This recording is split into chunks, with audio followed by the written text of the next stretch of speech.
Muy buenas, en este vídeo voy a hablar de que esta crisis es diferente.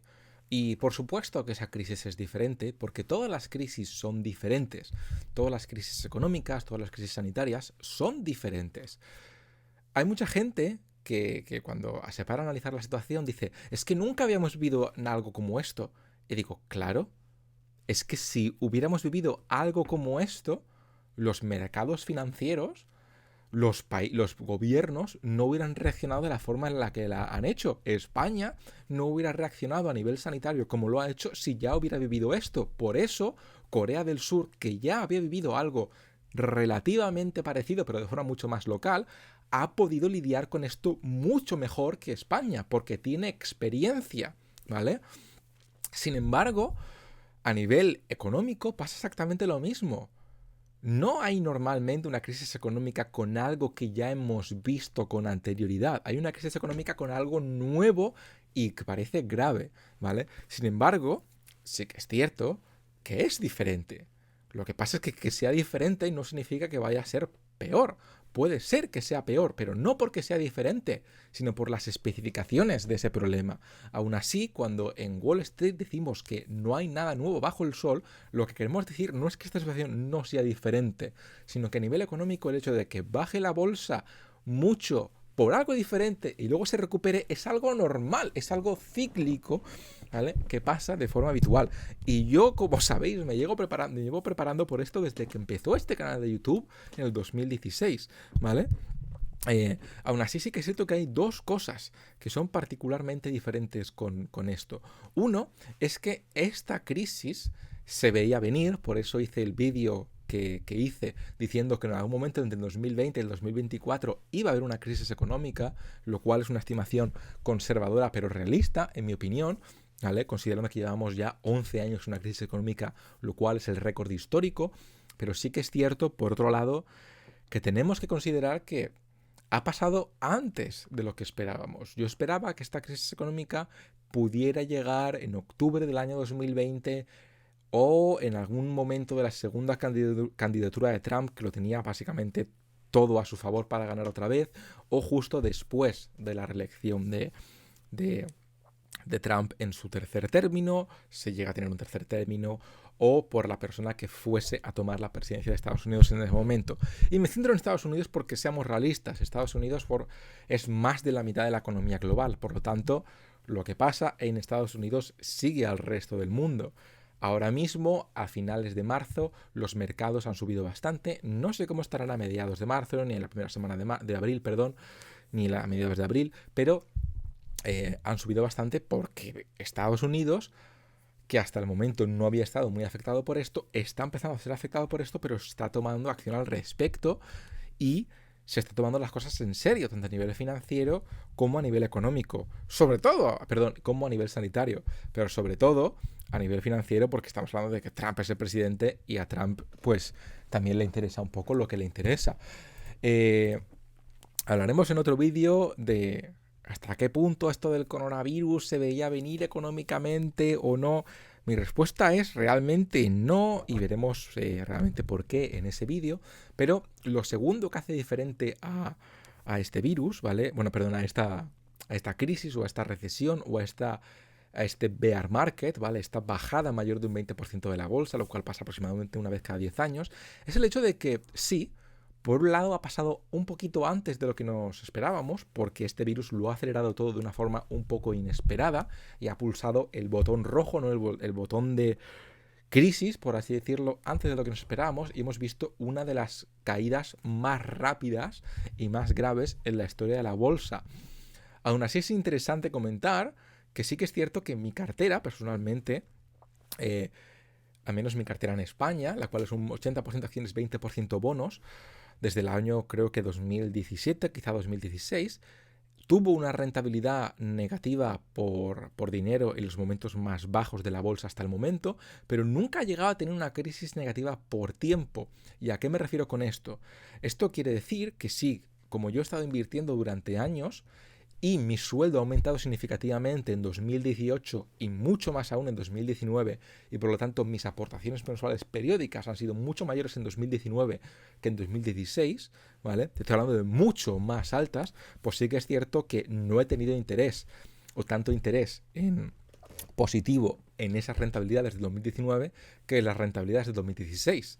Y por lo tanto, cuando cae la bolsa en este 2020, mis acciones que yo he comprado en el año 2019 caen en negativo, mientras que las acciones que yo compré en 2016, cuando se compensan un poco por los bonos, no llegaron a caer en negativo, ¿vale? Esto significa que si yo solo hubiera invertido en el año 2016, mi cartera no hubiera estado en negativo, y que si yo no hubiera aumentado mi sueldo durante estos años y hubiera seguido invirtiendo de forma progresiva durante el año 2016, 2017, 2018, 2019, posiblemente mi cartera no hubiera llegado a estar en negativo. Pero como mi sueldo ha aumentado significativamente en estos últimos años y he invertido mucho más en estos últimos años que al principio, lo cual trastoca un poco el dólar cost averaging, el DCA, lo cual siempre os he dicho en el canal que es interesante hacer, pues lógicamente esto ha resultado en unas pérdidas mayores. Lo cual, admito, va en contra de las enseñanzas del canal, pero por otro lado no hay nada que pueda hacer al respecto porque mi sueldo sube cuando sube, ¿vale? Y yo tengo que simplemente aumentar la cantidad que invierto conforme a mi sueldo. Sí que es cierto que aún así, como sabía que estaba sobreinvirtiendo en estos últimos años, ¿vale? Intentaba mantener un poquito una reserva de dinero, como os comenté, para invertir en esta situación, y es lo que estoy haciendo ahora, como ya os comenté en otros vídeos. Pulsar aún más el acelerador e invertir todavía más de lo que estaba invirtiendo antes, ahora que la bolsa ha bajado tanto.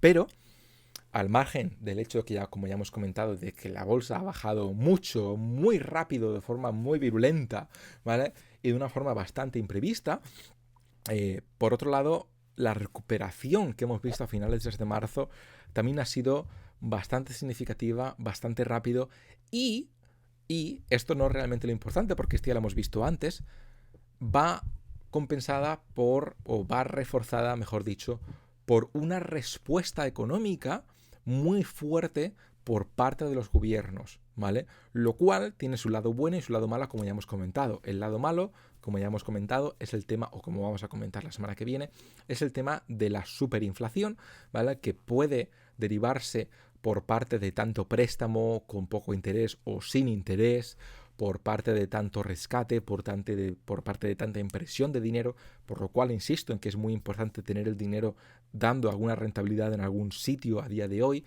¿vale? Salvo que 100% lo vayas a necesitar, o el dinero que vayas a necesitar, salvo... Yo te voy a comentar en otros vídeos. Si necesitas dinero para 12 meses, ten dinero para 12 meses en el banco, pero el resto tenlo por lo menos en algún sitio garantizado.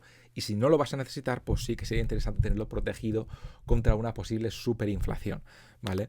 Ya sea en acciones, ya sean bonos ligados a la inflación, ya sea en algún otro tipo de activo, en un all-weather portfolio, como puede ser varias de las opciones recomendadas en www.metanorte.org/inversiones, ¿vale? Pero bueno, sí que sería un poquito interesante comentar esto.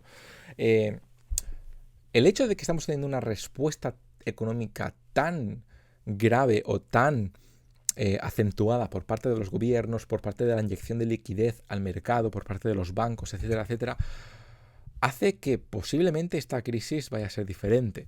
No sé si eso significa que vaya a ser mucho más leve, no sé si eso significa que vaya a ser mucho más leve pero se derive en una superinflación, no sé si esto se deriva en que vaya a ser grave igualmente, pero sí que creo que puede llegar a suponer una crisis que afecta de forma más significativa a los ciudadanos por una posible superinflación, pero no tanto a las empresas y en la economía global por no haber una superinflación. Pero esto es una conjetura muy cogida con pinzas y con la cual me puedo equivocar mucho. Ni siquiera sabemos si estamos todavía realmente en una crisis o una recesión, porque llevamos muy poco tiempo con este problema, pero las caídas han sido tan grandes, tan rápido a nivel histórico, y la recuperación ha sido tan brutal también relativamente hace poco, ¿vale? Y la respuesta global ha sido tan grande que es posible que como siempre, bueno, no es que sea posible, como siempre, esta crisis se va a comportar de forma diferente a las otras crisis, porque cada crisis ha tenido un plazo de recuperación diferente, un volumen de caída diferente, a una velocidad diferente. Y esta crisis no es diferente en ese sentido. Es diferente, por supuesto, porque tiene otros parámetros. Su caída de la bolsa tiene unas cifras diferentes, a una velocidad diferente, su recuperación es diferente, pero no es diferente en el sentido de que, como todas las demás, es diferente. ¿Me explico? Entonces, eso es un poco todo lo que quería comentar por este vídeo. ¿Vale? Un saludo y hasta luego. Chao. Si te ha gustado el vídeo, dale a like y compártelo, así ayudarás a que más gente lo vea y yo siga creando mejor contenido. Suscríbete si por algún motivo extraño no lo habías hecho ya, y aquí te dejo mis redes sociales y vídeos relacionados con el tema. Un saludo.